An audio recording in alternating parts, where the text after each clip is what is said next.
Jump Hodge here.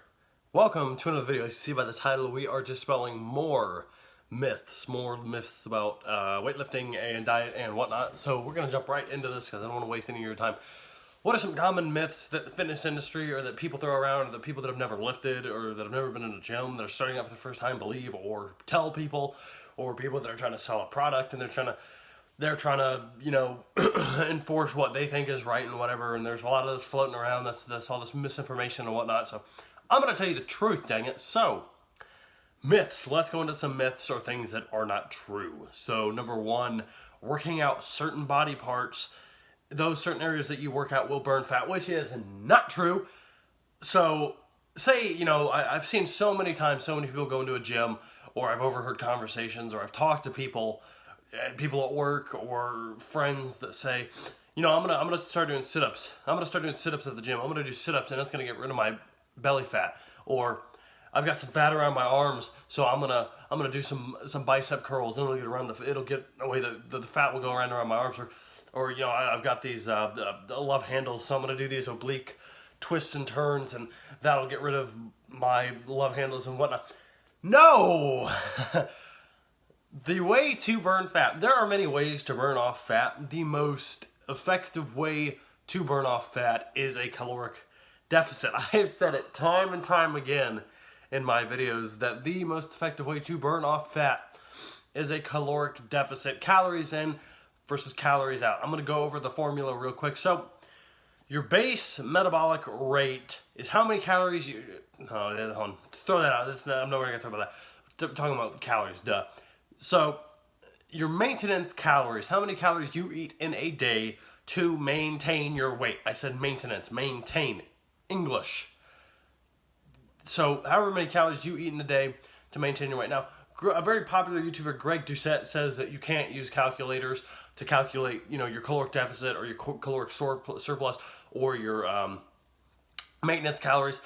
I say they're pretty accurate. I used it for my cut, and calories came out perfect. I was losing about a pound a week, which is normally where you want to aim. So you can use the calculators online if you want, or, you know, just eat less than what you eat now. You'd obviously lose weight. Now, it depends on the food and everything. That's why I say that the calculators online, like damnripped.com, those are really good calculators to use because they're very, very accurate in my opinion. I've used them many times, and they work for the people that I've used.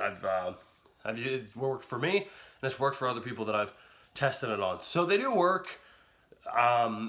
So go to a caloric deficit calculator online. You type it in. So say someone eats 3,000 calories a day. That's a lot of calories to maintain their weight. They don't gain any weight when they eat 3,000 calories a day. To be in a caloric deficit, you eat anything less than your maintenance calories. So if you're eating say if you ate 100 calories less than your maintenance, you'd lose weight in an extremely low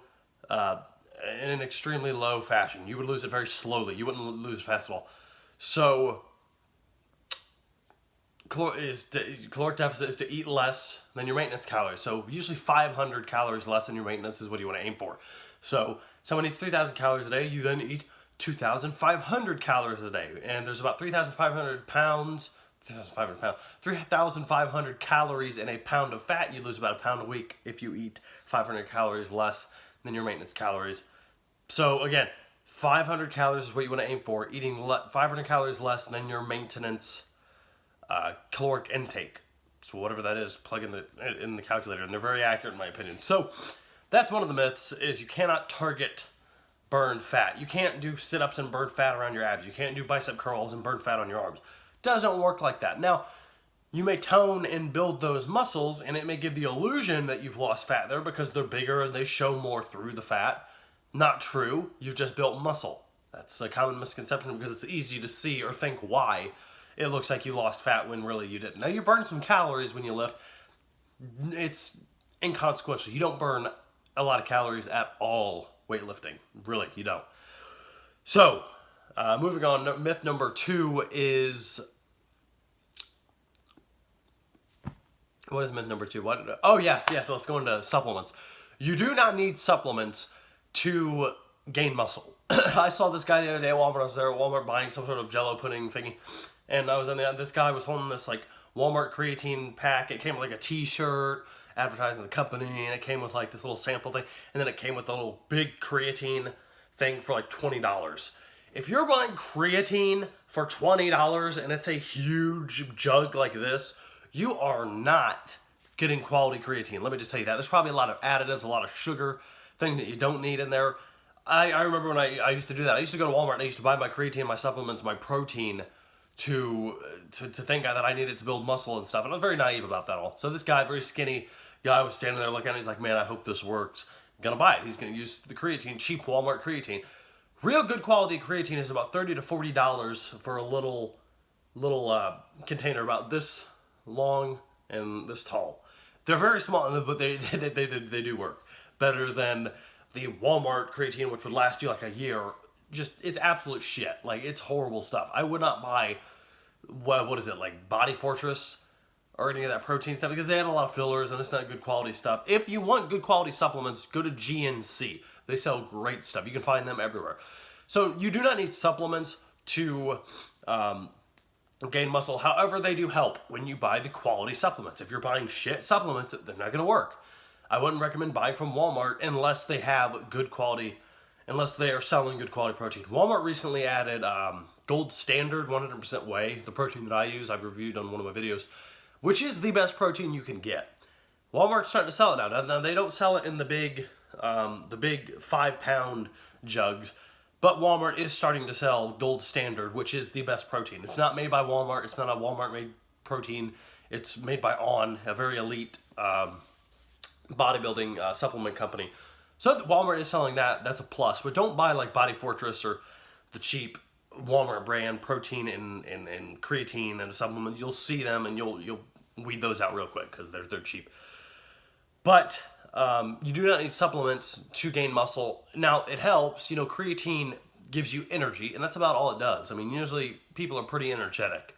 Unless you're really, really tired, I suggest taking like vitamin B12 or something like that. You know, you don't need supplements. Now, a really effective supplement that I do think you need, if you cannot afford good quality proteins like fish, chicken, beef, and whatnot, is protein powder. And, you know, it's a meme. Oh, bodybuilders protein.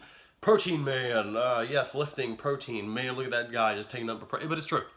Protein is an essential building block to muscle, and if you cannot afford all the beef, chicken, and fish, turkey, whatever to buy to eat because it's just too expensive, you can buy a $60, I know that's expensive, but lasts you much longer if you think about it. A big $60 jug of protein, and it'll last you about a month, 2 months, depending on how much you use it. And so supplements aren't necessary. If you can afford the good quality, the actual meat protein, then I would do that. You know, you don't have to do powder. The real food is always the best because you get more nutrients, you know. So, those are 2 myths. What are some other myths? You cannot gain muscle while in a cut. Not true. The essential, the things that you need to build muscle is quite simply protein and a good lifting schedule. If you're working out each body part 2 times a week, and you're lifting, you know, you're cycling on and off between light weights and heavy weights, you're focusing on the time under tension, how long it takes to go the eccentric motion of lowering the weight down and whatnot. If you're focusing on all those things, lifting, and you're working out as hard as you can in the gym, physically possible, working your ass off, and you're on a cut, you're in a caloric deficit, as we talked about earlier, you will gain muscle. Now, you know, that's a good thing about too, is being on a cut and getting muscles. You gain muscle, you're getting leaner, and you see that muscle develop at the same time. The reason why people say it's harder to gain muscle on a cut is because you're in a caloric deficit. I believe it's the protein. If you're getting enough protein and you're working out really hard in the gym, you're going to be gaining muscle. I mean, it's as simple as that. So we've covered you can't target burn fat, supplements aren't necessary, and that you know, why am I spacing out? I don't know why I'm spacing out.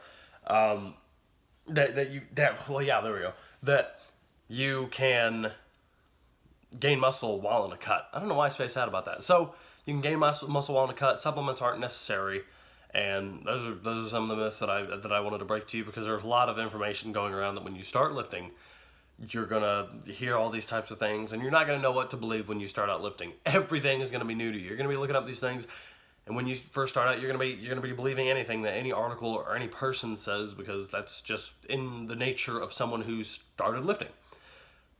So yeah, I hope you guys enjoyed this video. If you did, like, comment, subscribe. Let me know what you want to see next, and I will see you guys in the next video. Bye bye.